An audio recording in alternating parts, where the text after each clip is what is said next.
Hello, students. So, we're going to be reading a book today called Emmanuel's Dream. It says, The True Story of Emmanuel Ofosu Yaboa. This book was written by Lori Ann Thompson and Sean Qualls. Let's get started.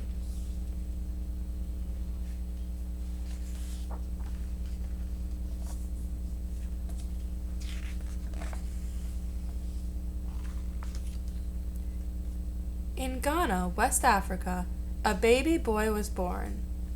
2 bright eyes blinked in the light. 2 healthy lungs let out a powerful cry.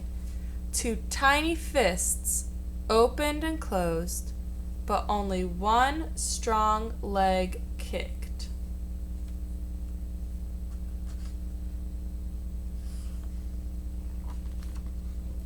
Most people thought he would be useless, or worse, a curse. His father left, never to return, but his mother had faith. Her name was Comfort, and she named her first child Emmanuel, meaning God is with us.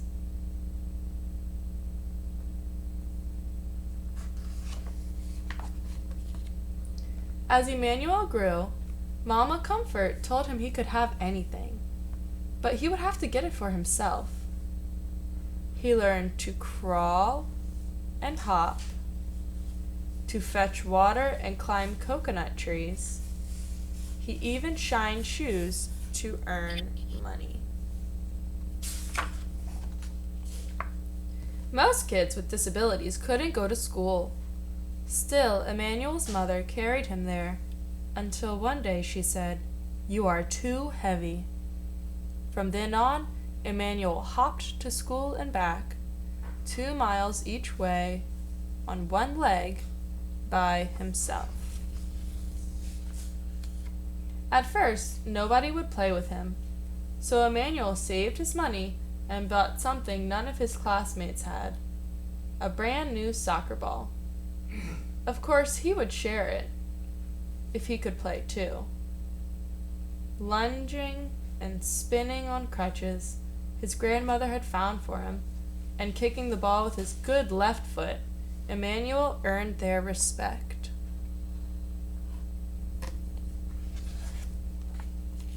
His new friends sometimes used their lunch money to rent bikes. Would Emmanuel be able to join them? His friend Godwin pushed him so fast so he could bounce. Over and over again, Emmanuel fell hard, but finally, he rode.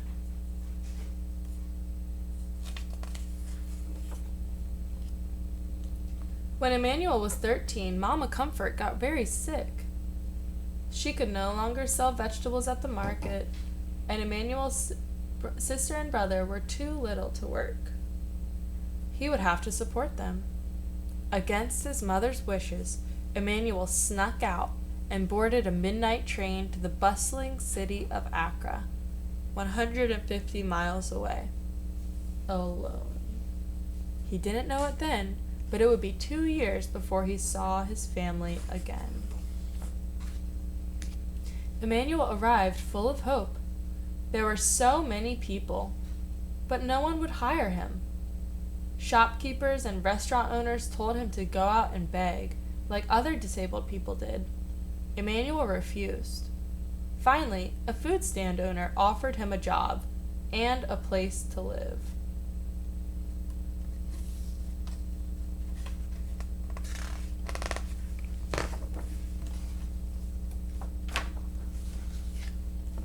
When Emmanuel wasn't serving drinks, he kept busy shining shoes. He earned money and sent it home. One morning, when Emmanuel went to buy shoe shining supplies, the shopkeeper thought he was there to beg and scolded him. Insulted, Emmanuel slammed his money down on the counter. The shopkeeper apologized, but Emmanuel would never forget.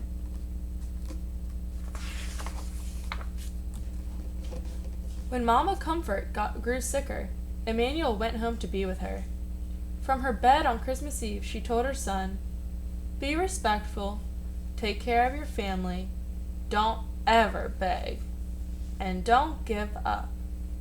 By the next morning, Emmanuel's beloved mother was dead. He was heartbroken, but he knew her last words had been a gift. He would honor them by showing everyone that being disabled does not mean being unable. It was a big dream, but Emmanuel had a plan. Emmanuel had a sharp mind, a bold heart, and one strong leg. All he needed was a bike. At first, no one would help him. They thought his plan, to bicycle around Ghana, was impossible. Then Emmanuel wrote to the Challenged Athletes Foundation all the way in San Diego, California. They sent him a bike, plus a helmet, shorts, socks, and gloves.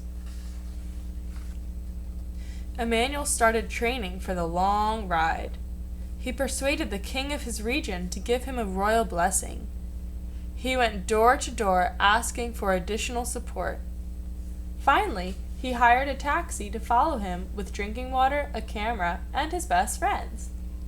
Then Emmanuel tied his right leg to the bike's frame, jammed his foot into a flip-flop attached to the pedal, and rode. Emmanuel pedaled through the bustling city of Accra. He pedaled through rainforests, over rolling hills, and across wide, muddy rivers. He pedaled past oudum forests and plantain farms, and through the market city of Kumasi. He pedaled as trucks roared past on the narrow highways, and wild animals stalked his thoughts. He pedaled through vast grasslands and into the ancient city of Tamale. He rode up, down, across, and around his country, proudly wearing the colors of its flag, on a shirt printed with the words, the Pozo, or the disabled person. Here he is.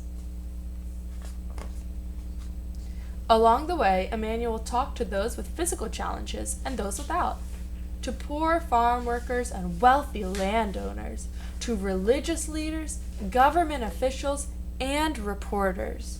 He wanted everyone to see him and his disability.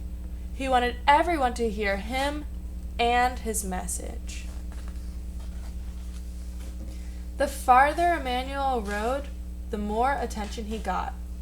Children cheered, able-bodied adults ran or rode along with him, people with disabilities left their homes and came outside, some for the very first time.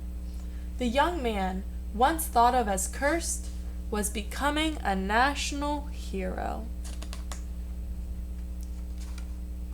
He completed his astounding journey, pedaling south to the sea and back up to Accra, nearly 400 miles in just 10 days. But Emmanuel's success goes even further than that. He proved that one leg is enough to do great things, and one person is enough to change the world. In this world, we are not perfect.